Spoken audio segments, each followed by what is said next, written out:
Advocate અમે આજે રૂપાલાભાઈની અહીંયા મીટિંગ હતી એમનો પ્રચાર માટે આવવાના હતા. એના વિરોધ માટે ક્ષત્રિય સમાજના બધા આગેવાનો સાથે અને કાર્યકરો સાથે અહીંયા આવેલા અને વિરોધ અમે દર્શાવેલો. એટલે અહીંયા જે એમની મીટિંગ હતી કેન્સલ કરવામાં આવી છે એવું અમને પોલીસ તરફથી જાણવામાં આવ્યું છે અને એમની મીટિંગ જે ચૂંટણી પ્રચારનો હતો એ કેન્સલ કરવામાં આવ્યો છે.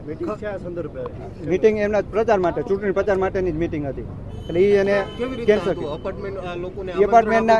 એપાર્ટમેન્ટ વાળા તરફથી આમંત્રણ આપવામાં આવેલું હતું અને એના મંજૂરી પણ લેવામાં નથી આવી. અમે પોલીસને જાણ કરી, પોલીસ કે અમે જોવરાવી લેશું ત્યાંની મંજૂરી છે કે નહીં. કેટલા વાગ્યાનો કાર્યક્રમ હતો ને અત્યારે બપોરે 12 વાગ્યાનો કાર્યક્રમ હતો.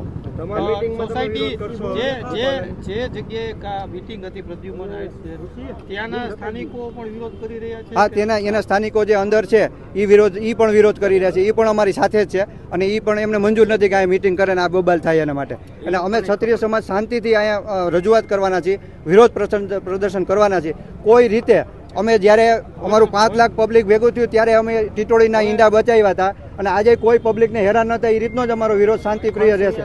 ક્ષત્રિય સમાજના આગેવાનો પણ રહે છે એપાર્ટમેન્ટમાં મોટા પ્રમાણમાં. હા, ક્ષત્રિય સમાજના લોકો રહે છે એમાં. એ પણ આ ના પાડે છે કે ભાઈ અહીંયા તમે શાંતિથી રહેતા હોય ત્યારે અહીંયા એવું ન કરો, પણ એક બે ડાભુરિયા આવું કરે છે તો એના વિરોધ પ્રદર્શન કરવા માટે અમે આજે છે. હવે એનું નામ અત્યારે અમને એક્ઝેક્ટ નથી મળ્યું. એને નામ મળશે ત્યારે અમે એને સમજાવીને કહેશું કે તમે આ અહીંયા વિરોધ ન કરાવો. લોકો મનોહરસિંહ જાડેજા, એડવોકેટ.